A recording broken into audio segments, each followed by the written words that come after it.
Oh man, what a season opener last night. The Bucks barely squeak out the win, 31-29. Oh my word. Jeez.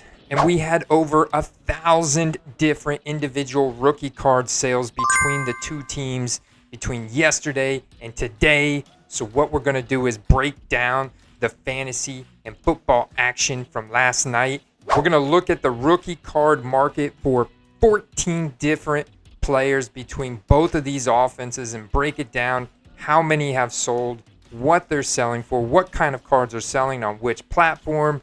So let's dig in.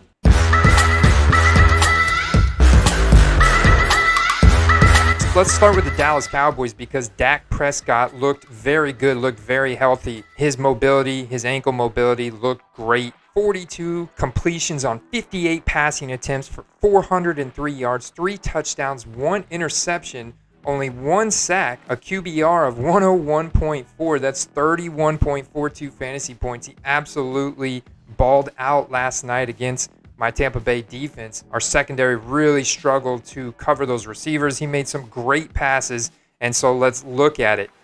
Let's look at the action on Dak.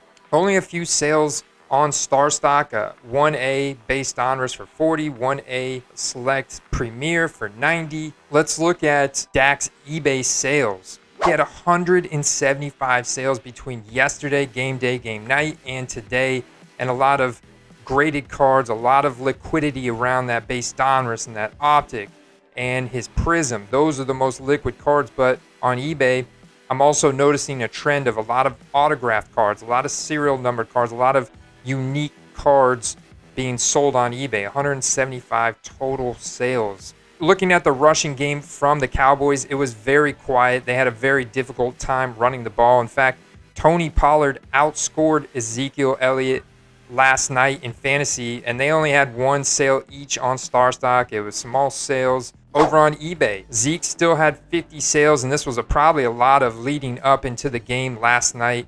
A lot of those unique card sales like we're talking about, those base donruss, those optics, and those prisms from 2016. He only had 5.9 fantasy points last night, whereas Tony Pollard had 8.3. He had a much better game. He had a nice juke there early. I thought Tony Pollard looked really well. He also was involved quite a bit more than I think a lot of people thought. He had actually 12 sales on eBay, which is nice, and I'm a big Tony Pollard fan, so I'm excited about his prospect this year. Let's look at Amari Cooper, though. Amari Cooper was given the Dallas Cowboys Player of the Game award, and he had 16 targets, 13 receptions, 139 yards, those 2 touchdowns, one of which was an incredible catch for 41.9 PPR fantasy points. The dude absolutely balled out last night. Looking at his sales on Starstock, yeah, people were buying his base tops. There was 4 sales, small sales, and then 4 small sales on his tops chrome. And then looking at his prism, there was actually only 1 sale on his base prism of $10, Starstock A, and then 1 sale on his base donruss rated rookie Starstock A for $450. But you go over to eBay, and he had 81 sales between today, Friday, September 10th, and yesterday, September 9th, the game day, the game night. Just a lot of liquidity around his Prism Silver, graded cards. I've actually just listed a Silver Prism Auto numbered out of 75. PSA 10, I listed it for $550 or best offer. This is a card I paid $184 back earlier this summer. I want to say around a May time frame. And I was comparing the comps of it between him and Stephon Diggs from 2015. Considerably lower. I think you guys can expect Amari Cooper, if Dak stays healthy, Amari Cooper stays healthy, he is going to put up insane numbers on a weekly basis. This Dallas offense is going to be really good moving forward. Let's look at CeeDee Lamb. CeeDee Lamb, the hot 2020 rookie, best comparable to Jerry Rice when you're looking at the athletic and college metrics. And he had 15 targets. He had a lot of targets as well. Dak threw the ball a lot last night. Like I said, the running game was not able to go at all, really. Plus, they had to keep up with Tom Brady and the Buccaneers, and we'll talk about what they did in a second. And this dude had 7 receptions for 104 yards and that 1 touchdown, which was a great catch, by the way. 26.4 fantasy points. And he had a ton of Prism sales on Starstock yesterday and today. 14, most sold Dallas player on Starstock from last night. When you look at his eBay sales, he's already got 50 solds this morning. And a part of that has to do with him being a 2020 rookie. I noticed a lot more sales activity going on these younger players. And CeeDee Lamb is up there at the creme of the creme. So 50 solds already this Friday morning. Over 350 sales between yesterday and today. Leading up into the game last night, this morning, over 350 sales, and man, you just see so much liquidity around his field level silver, all these short print unique cards like the Prism Silver, the autograph cards, the serial number cards, the color match, things just like this beautiful blue checkered field level blue checkered numbered card. It's just that kind of stuff is super liquid for these young guys. Keep that in mind. And eBay is the perfect place to sell those kind of cards. There's a lot of activity, a lot of demand for those kind of cards on eBay, as you're seeing right here. But let's look at Michael Gallup, because Michael Gallup actually almost had a touchdown himself right on the sideline of the end zone. Just couldn't quite stay in bounds. The throw was a little bit too far out of bounds. But he had a great game, guys. A great looking game. Now, he did get hurt, and it looks like he may have suffered an ankle sprain, which is unfortunate. We'll see, keep monitoring that. But he had 7 targets, 4 receptions, 36 yards, 7.5 fantasy points. Just another really good athlete. Started off strong, and hopefully his injury doesn't set him back too far, because he is, like I said, a great athlete. He's just, on that depth chart behind CeeDee Lamb and Amari Cooper. But he had a lot of sales this morning, guys. His little dink and dunk stuff on his Starstock B Prisms, bunch of B sales. And then on eBay, he had 23 total sales yesterday, which is not bad for a wide receiver 3. A lot of that has to do with his athletic ability and the market size of the Dallas Cowboys. And again, a lot of these are unique sales, like you can see. Even Dalton Schultz had some action last night, the tight end. 6 targets, 6 receptions, 45 yards, 10.5 fantasy points. I think if Michael Gallup's out, Dalton Schultz continues to put up, 10 fantasy points a week. That's not a bad streaming option there at tight end for you guys in the fantasy. He didn't get any love on Starstock, though. No love on Starstock. But you go over to eBay, and he did have 12 total sales. Very unique autographed, serial numbered cards that are in that, mid-tier $20 to $40 price range. Just some really interesting stuff. Let's pop over to the Tampa Bay offensive breakdown and start with none other than the 7-time Super Bowl champ quarterback, the GOAT, the glue that holds the Bucs together.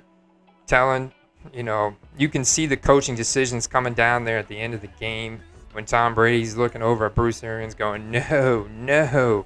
When Tom Brady's driving us down the field with 1.5 minutes left to go, to eventually get us to a little chip shot for Ryan Suckup to win the game.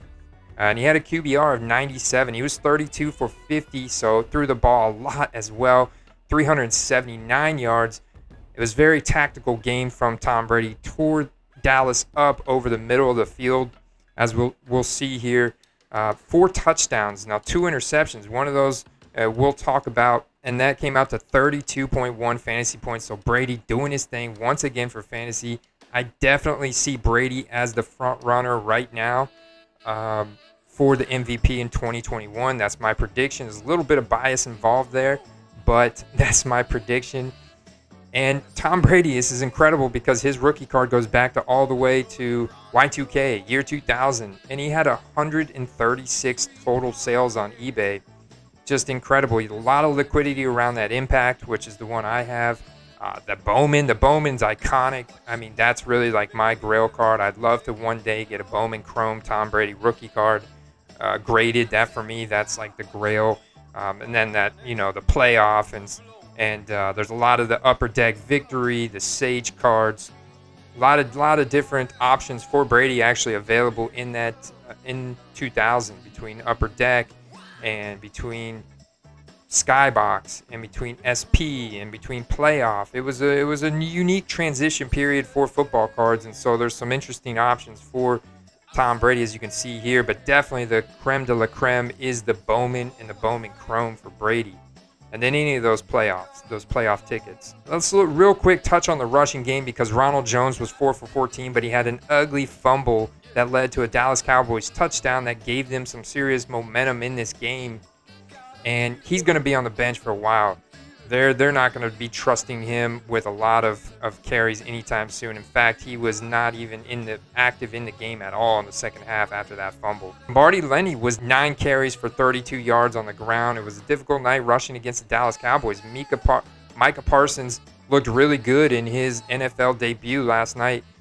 Lenny was 5 for 27 in the air. He did have one ball go through his hands that turned into one of those Tom Brady interceptions on a screenplay, which was unfortunate, but I think he is still going to be our RB1 moving forward. I think it's going to be a lot of Leonard Fournette and then Giovanni Bernard and maybe some Keyshawn Vaughn sprinkled in there as well. But Ronald Jones is definitely going to be reined back in. It's going to be Leonard Fournette as our RB1. He's in his prime.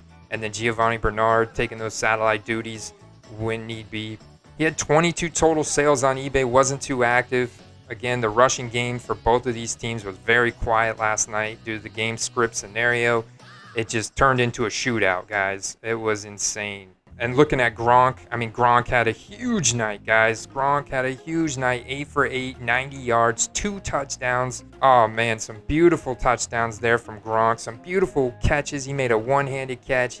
He broke some tackles. I mean, Gronk just doing Gronk things, and that chemistry between Brady and Gronk is absolutely incredible. 29 fantasy points, 65 total sales from 2010 Rob Gronkowski rookie cards. Just a variety. Of course, the most liquid ones are those Topps Chrome refractors and short print parallels of that 2010 Topps Chrome. Super liquid, wonderful card to have in your collection or as an investment. Man, I'm a huge fan of Gronk as well. I want to get more. I've got some coming back from SGC and Pure Graded X. Can't wait to see what the grades are. Chris Godwin was the target leader. He actually had 14 targets for 9 receptions, 105 yards, had the 1 touchdown over the middle where Brady was just picking apart the Dallas defense. He did have 1 fumble, but it wasn't like a really bad fumble. Although it was towards the end of the game, and it was a really critical, pivotal moment. And he was trying to do a spin move. He came out of the spin move. It was just unlucky, guys. He got unlucky with a drop where he turned this way and then back over the shoulder and just barely went through his fingertips on a really deep play where he would have got a huge touchdown. So his stat line could have been 150 yards for 2 touchdowns and then almost 3 if it wasn't for that fumble. So just absolutely, Chris Godwin is like our wide receiver slot weapon 1, guys. Very excited about his year this year. So let's look at his action. He had 27.5 fantasy points last night. He had 48 total sales on eBay. Not bad. A lot of really cool cards from that 2017 set. You know, a lot of liquidity around the optics and the short print optic parallels and the prism, of course, the various different prism parallels from 2017. Graded cards. We know that 2017 prism's got a really nice gem rate to it. So you see a lot of really well graded cards, and those unique kind of cards and those graded cards move very well on eBay. Big night for AB. AB had a huge night last night. He was clutch, guys. I mean, this guy is just an elite route runner, man. He can leave people in the dust so bad. He was targeted 7 times for 5 receptions, but this turned into 121 yards and 1 touchdown, which came on that 47-yard bomb from Tom Brady. Beautiful play, perfect pass, great catch from AB. Huge night, 26.7 fantasy points. I'm killing myself because I actually have him on my bench in the Quest Fantasy League, and I'm like, oh my gosh, what am I doing? You know, but now that I know he's gonna be heavily involved like this, and we're just playing at an incredible shootout level right now. I'm gonna be starting AB most weeks moving forward. And you look over at eBay, he actually had 76 total sales, and AB was a guy who was drafted either very late or undrafted. I can't remember off the top of my head right now, but he didn't get printed. What the point I'm trying to make is he didn't get printed in all the major sets like Rob Gronkowski. He didn't get printed in the Topps Chrome, so there is no Topps Chrome for AB. So very liquid cards from him are the Score and the Rated Rookie. He did get printed in the Dominus Rated Rookie, did get printed in the Score. There's a lot of interesting SP cards with him that are autographed, a lot of stuff with him in his college uniform, but you notice that they almost all have that autographed and or serial number, and that's the key that I've been telling you guys about liquidity in college uniform rookie cards, especially on these guys that weren't printed in these major sets. Quiet night for Mike Evans, guys. Only targeted 6 times, 3 receptions for 24 yards. He could have had a little bit better night. They were covering him tight. He only had 5.4 fantasy points, and Brady's all about taking opportunity where he can. Dallas was locking down the outside on Mike Evans. It was hard for him to get open a lot, so that's why a lot of those targets were being funneled to Chris Godwin, Antonio Brown, and Rob Gronkowski over the middle. But when we look at Mike Evans' solds, he still had 67 total sales, and that's because we know Mike Evans, if we are to go back to the Super Bowl, potentially get another championship this year, I think Mike Evans becomes a lock for the Hall of Fame. He's got an incredible stat line over his career going back to 2014, and very excited about his overall career. And I think he's going to have a good season. I just don't think he's going to be as productive. I think he's going to be more touchdown dependent, touchdown boom or bust on a week-to-week basis. Whereas I think Chris Godwin and Antonio Brown are going to be a lot more productive and consistently productive on a weekly basis in our offense. That was breaking down the action from last night's game. Incredible game. I'm about to stop this and record another video with my picks for this week, and I've got a few guys that I think are really undervalued right now that are going to pop off big time on Sunday in Sunday's game. I'm excited. So if you want to get access to that video that's going to release later this afternoon, go to patreon.com/footballcards. It's going to be an early access for the patrons. It's going to be a share my screen, share the insight, my picks, which have been proven to be accurate time and time again. So I'll see you guys in that next video. Peace. Thank you so much for your support, guys. I want to shout out a couple new patrons. Ryan Eberly with the Premier membership. Steven Petak with the Field Level Elite membership. Corey Latham with the Field Level Elite membership. Eric Scheffler with the Field Level Elite membership. James, a.k.a. Iwin. I know he's a Dallas fan. Hang in there, James. Your team looks great this year. On a come up, my guy Josh there in Indiana. Blaine York, Andrew Perry, Derek Ramsey, David Hunter, Matthew Vescovi, Keno Moss, Sean Sharp, Shelly Barnhart, Lenny Brock, Mr. Sports Card 716, Filthy Collector, Luke Johnson from Cards with Luke, and HP. Thank you, thank you, thank you, guys. I'll see you guys in that next video. Peace. Wow! Barely won it with a kick from Ryan Suckup. I could kiss that man right now. Whew, man, that had me on the edge of my seat until like midnight. I barely slept. the cream of the crop, creme de la creme. And I was nervous, I was feeling, but I've never been more confident in my team's ability to push through at the final few minutes of a game than with Tom Brady behind center.